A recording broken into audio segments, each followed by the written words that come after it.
So I caught a lot of backlash from some of you guys over me shit talking this Aveo, which yeah, I might have been a little bit harsh on it, but figure I'll do a walk around of this car and show you everything about it.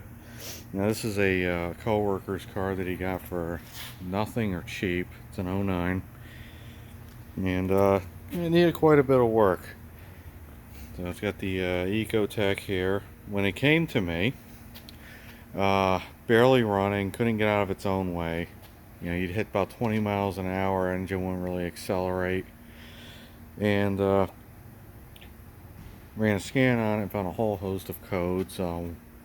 Two codes for the PCM RAM error and CPU failure, along with codes for other sensors, which I just dismissed at that point because the PCM was obviously bad. So went and found a new PCM here from the junkyard. It was 60 bucks. Luckily didn't need the program, it just slapped it in there. And then all the other problems started showing up. So first one was lean codes and this high-pitched whistle, which was the valve cover was bad. So that was the valve cover was bad. Sorry, I accidentally hit pause there. And these things have an integrated PCV or a diaphragm of some sort related to that fails. So it was just sucking in a ton of air, like created such a vacuum you couldn't even open the cap. So that was one of its main problems. So put a new valve cover on. After got that running, engine seemed to idle great then. The code went away, but there were still codes for both O2 sensors, no activity, bad heater circuit. So I got those, put those in there, and got rid of the code for the bank one sensor one that was up here. But I still had a code at idle for no activity on the lower one, which the lower one had the heater circuit code. So started doing some more investigating, just took it out for a quick test drive and found still couldn't accelerate much or get it up to speed. Also couldn't rev the engine, which there was also a code in there for a crankshaft variance relearn, which requires you to hit the rev limiter, which I could not do. So a little more investigating and found the cat was plugged. Now this was a junkyard motor, and which you could tell by the writing all over it. There was more on the valve cover, that's gone now. So let me show you the cat, if this, I can even see it on the camera here. You can kind of see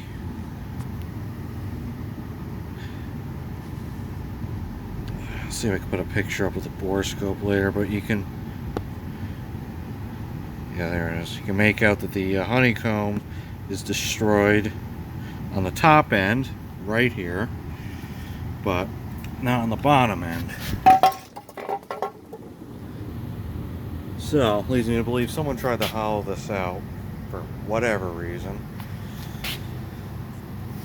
So we got a new cat that I'm putting on now. And here's another thing, silicone all over, all in these gaskets here. I just cleaned it up with the brush there. All over the head was covered in it, so kind of crappy work done by whoever put this in.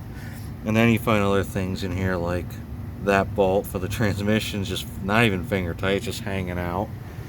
So I'm going to have to go through and check all that hardware. A lamp cord holding the battery in. What else? Oh, both front wheel bearings are shot. Makes this god-awful grinding sound, and this wheel, when you got some weight on it, doesn't spin true. And tires, these are shot, dry rotted. How old is this one?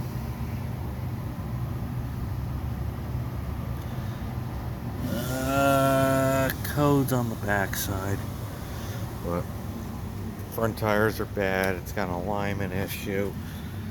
Let's see here. Car's just, it's overall, it's beat. Supposedly, from what I've been told, it's been sitting for 5 years.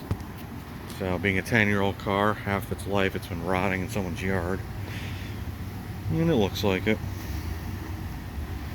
Yeah, someone must have bought this and just beat the crap out of it and abandoned it, so. Dents all over. And you could see further on the interior, proof that no one cared. So, it looks like they did vacuum and clean it up a bit. But all the door pockets have been used as ashtrays.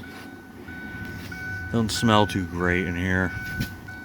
Door handle's snapped off. Yeah, does have a nice radio though. MP3 one. So, yeah, maybe I was a little bit harsh on it, but there's definitely nicer examples out there of this car. Hubcaps are scratched up. Oh, and it has 2 keys. I'm assuming this is supposed to be a single key car at this point. It's got a door key and an ignition key. So, yeah, there's the Aveo. Oh, it's also got paint issues. Strips missing on the hood. Headlights held in with duct tape. And, oh, the intake. I had to fix this. This was held together with duct tape.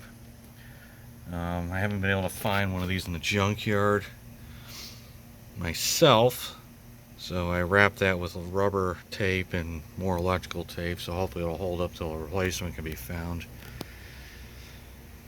Because the yard that this computer came from, they already crushed the car. They just had this on the shelf.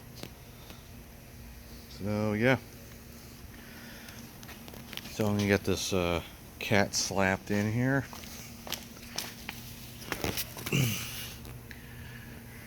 And hopefully, I tried to get the borescope down there. I can't get it past the bend in that pipe.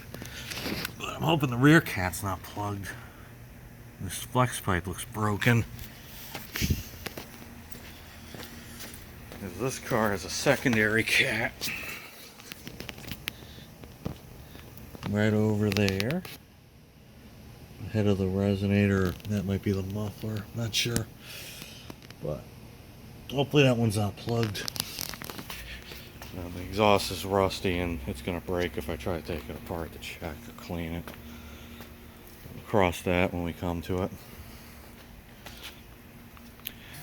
So anyways, yeah, it's probably a little bit harsh on it, but it's a beater and it is what it is. Oh, I forgot to mention. I'm not going to turn the ignition on. It's got 94,000 miles on its second engine. So, this thing was ruined by someone. Color's nice. There you go. It's an LT. Yep. So that's the story with the little Aveo here.